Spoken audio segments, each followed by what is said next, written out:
Bismillahirrahmanirrahim.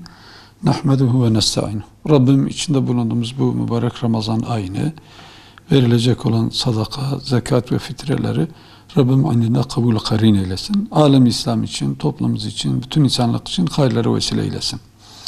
Şimdi zekat hicretin 2. yılında Medine'de farz kılındı. Ondan önce de Mekke'de infak farzdı. Medine'ye hicretin 2. yılından sonra infak nafileye dönüştü ve zekat ise farz kılındı. Zekat her bir mal için belli bazı nisap miktarları var. Bir insanın 81 gram altın alabilecek bir üzerinden yıl geçmiş bir para ve para miktarı ticaret malı olan her insana zekat vermek farzdır. Zekat İslam'ın temel 5 şartından biridir. Hazreti Ebubekir zamanında diğer bütün ibadetlerini yaptıkları halde biz Resulullah Aleyhisselatü Vesselam vefat etti. Şu ana kadar biz Resulullah Aleyhisselatü Vesselam'a zekatımızı veriyorduk. Bundan sonra zekat vermeyeceğiz diyen yeni İslam'a girmiş bir kısım bedevi kesim bunu bu şekilde ilan edince Hazreti Ebubekir bunlara mürtet muamelesi yaptı. Yani bunlar dinden çıktılar diyerekten onlara karşı savaş ilan etti ve Allah Resulü Aleyhisselatü Vesselam'a verdiğiniz bir keçi başka bir rivayete göre verdiğiniz bir ip, bir yular dahi benim zamanımda kesilirse karşı bu savaş ilan ederim gibisinden bu harekete İslam tarihinde mürtetler hareketi diye geçiyor. Ne demek istiyoruz? Yani zekat dinin temel esaslarındandır. Bunu hafife almak, inkar etmek, buna karşı toplu isyan etmek İslami açıdan kişinin imanını tehlikeye koyacak kadar İslam'ın temel esaslarından birisidir. Kişi örneğin şu anda işte 9 ay önce 81 gram altın mala ulaşan bir insan bunu 3 ay sonra mı verse iyidir, şimdi mi verse iyidir, Ramazan'da verse daha iyidir. Çünkü Ramazan'da eda edilen nafileler farz sevabında. Her bir farz 70 farz sevabında. Dolayısıyla hasanat olarak da 1'e 10, 1'e 100, 1'e 700, 1'e 1000 ve daha fazla sevap getiren bir mevsim olması hasebiyle bu Ramazan'da da verebilir. Demek ki nisap miktarı mala sahip olan bir insan o mala sahip olur olmaz zekatını verebilir. Ama farziyeti yani daha öncesinden erkenden verebilir. Ama ertelemesi ise caiz değildir. Diyelim ki bir insanın Recep ayında 12 ay tamam olmuş, zekatın Recep ayında vermesi lazım. Erteleyip ben Ramazan'da vereyim diye tahir ederse bu fazla isabetli olmaz.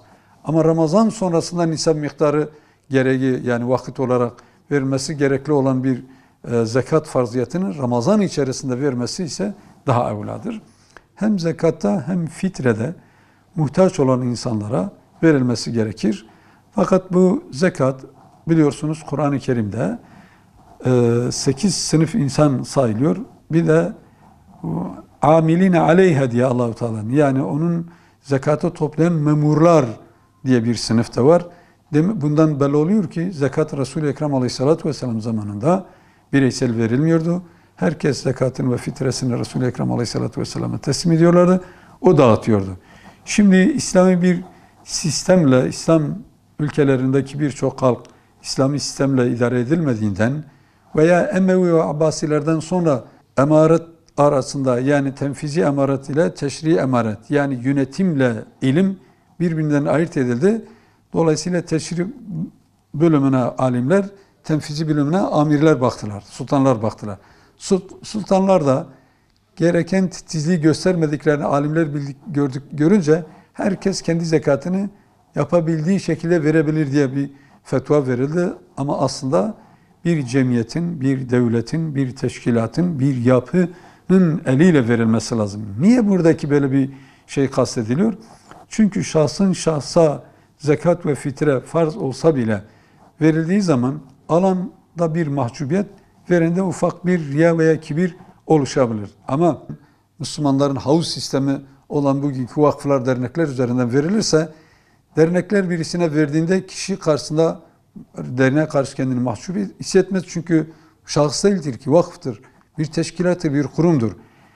veren insanın da kalkıp bir kibire, gurura işte falanın ihtiyacını ben giderdim diyecek bir riyakarlığa gitme imkanı olmuyor. Bazı yetim ve dul bacılarımız var. Kimsesiz yaşlı insanlar var ki yani onları bizzat götürüp sadece vermek değil. Verirken de eğer yemekse yemekleri pişirmek, elbise ise elbiselerini düzeltmek, giydirmek, evinin diğer ihtiyaçları neyse insan ihtiyaçlarını giderebilecek. Yani her yönüyle yardıma muhtaç olan insanları bilinmesi lazım. Şahıs bunu tespit edemez. Tespit etse de çok başarılı olamaz ama vakıfların, derneklerin bu konudaki çalışmalar var. Tavsiye mahiyetinde diyorum. Bu vakıflar ve dernekler üzerinden zekat ve fitrelerini versek daha iyi olacağı kanaatindeyim. Şimdi fitre ise Ramazan'a has, kişinin sadece şahsi vergisi diyelim, manevi olarak öyle diyebiliriz. Yani yılda bir sefer olmak üzere bayram namazından önce verilmesi vacip olan bir şahsi sadakadır. Fitre genel itibariyle şahıslara, yani mesela hayır kurumları arasında düşündüğümüzde bu işin herhangi bir inşaata, cami inşaatına, hatta Kabe'nin perdesine bile verilmez. Bunlar şahsa temellük edilmesi gereken mali yardımlardır.